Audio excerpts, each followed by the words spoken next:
बात करने वाले हैं सर्कुलर नंबर 217 की। 217 डिस्कस करता है कि इंश्योरेंस कंपनी जो कि एक्सपेंस इंकर करती है repair of motor vehicles in case of reimbursement mode of insurance claim, क्या उनको आईटीसी मिलेगा या आईटीसी नहीं मिलेगा। दोस्तों पहले मैं आपको एक एग्जांपल से इस बात को समझाता हूं ताकि आपको समझने के लिए आसानी हो जाएगी। सपोज कीजिए किसी व्यक्ति ने इंश्योरेंस करवाई हुई है इंश्योरेंस कंपनी से और उसके मोटर व्हीकल्स में अब कोई ख़राबी आ गई है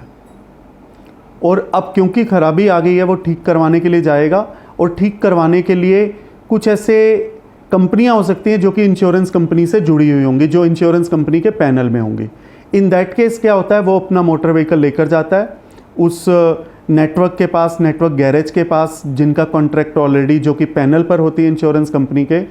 तो वो जो पैनल्ड गैरेजेस होते हैं उनको नेटवर्क गैरेज कहा जाता है और वो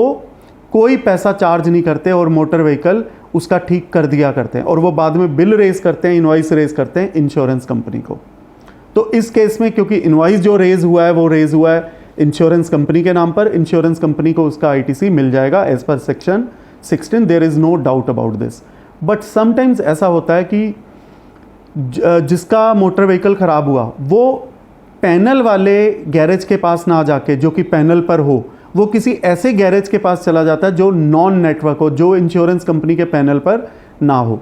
अब वो तो यकीन नहीं करेगा कि उसको पैसा कल को इंश्योरेंस कंपनी से मिलेगा या नहीं मिलेगा, तो वो हो सकता है कि पहले ही उसको कह दे जिसका मोटर व्हीकल ख़राब हुआ है कि आप ऐसा कीजिए, आप ही मुझे पैसे दे दीजिए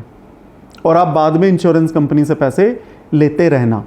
इन दैट केस डिपार्टमेंट का कहना ये था क्योंकि जो सप्लाई ऑफ सर्विस हो रही है वो हो रही है उस पर्सन को जिसका मोटर व्हीकल ख़राब हुआ है, जिसके मोटर व्हीकल को रिपेयर किया जा रहा है, ना कि इंश्योरेंस कंपनी को। तो इंश्योरेंस कंपनी को आईटीसी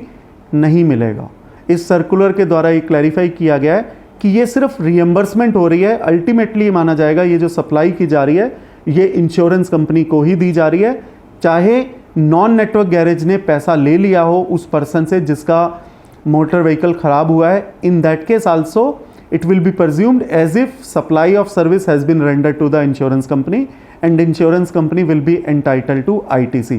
provided जो इनवॉइस जो है वो रेज हुआ हो इंश्योरेंस कंपनी के नाम। क्योंकि अगर इनवॉइस इंश्योरेंस कंपनी के नाम रेज नहीं हुआ तो सेक्शन 16 की कंडीशन फुलफिल नहीं होगी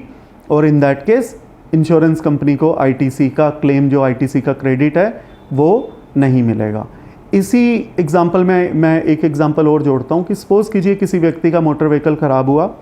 वो ठीक करवाने गया किसी ऐसे गैरेज के पास जो कि पैनल पर नहीं है इंश्योरेंस कंपनी के, और वो पहले ही पैसे रिसीव कर लेते हैं इस पर्सन से जिसका मोटर व्हीकल ख़राब हुआ है। In that case what really happens, assume कीजिए कि उसने जो पैसे, जो खर्चा था इसको रिपेयर करने का, वो 1,20,000 रुपये का है और एज्यूम कीजिए कि जो इंश्योरेंस कंपनी ने पैसे देने हैं वो तो सिर्फ 1,00,000 रुपये देने हैं। तो in that case what may happen, insurance company will make sure कि 1,00,000 रुपये का इनवॉइस रेज हो इंश्योरेंस कंपनी के नाम ताकि वो आईटीसी भी ले सके और 20,000 रुपये का इनवॉइस रेज हो उस पर्सन के नाम जिसका मोटर व्हीकल ख़राब हुआ है। तो in that case ITC claim किया जा सकता है इंश्योरेंस कंपनी के द्वारा 1,00,000 रुपये के ऊपर। बट हाँ, यदि पूरा का पूरा इनवॉइस रेज हो जाता है 1,20,000 रुपये का इंश्योरेंस कंपनी के नाम,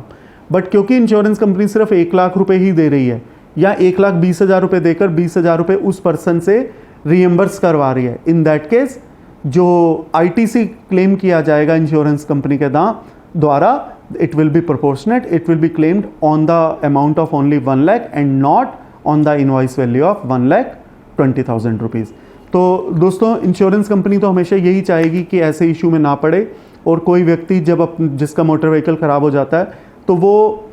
सीधा उसी गैरेज से ठीक कराए जो कि पैनल पर है इंश्योरेंस कंपनी के ऊपर। पर कभी कभी ऐसी स्थिति आ सकती है कि उसको, उस व्यक्ति को जिसका मोटर व्हीकल ख़राब हुआ है, उसको रिपेयर करवाना पड़े किसी ऐसे गैरेज से जो पैनल पर ना हो इंश्योरेंस कंपनी के। इन दैट केस गैरेज जो है ना वो इंश्योरेंस कंपनी पर यकीन करेगा, वो तो उसी व्यक्ति से पैसे जल्दी से जल्दी ले लेना चाहेगा कि जिसका वो मोटर व्हीकल ठीक कर रहा है और वो बाद में विश्वास नहीं करेगा कि उसको पैसे बाद में मिलेंगे। तो in that case insurance company को आईटीसी मिल जाएगा, सिर्फ शर्त इतनी है कि जो इनवॉइस है वो इंश्योरेंस कंपनी के नाम पर रेज हुआ हो। तो दोस्तों मैं उम्मीद करता हूँ ये सर्कुलर आपको समझ में आ गया होगा। धन्यवाद।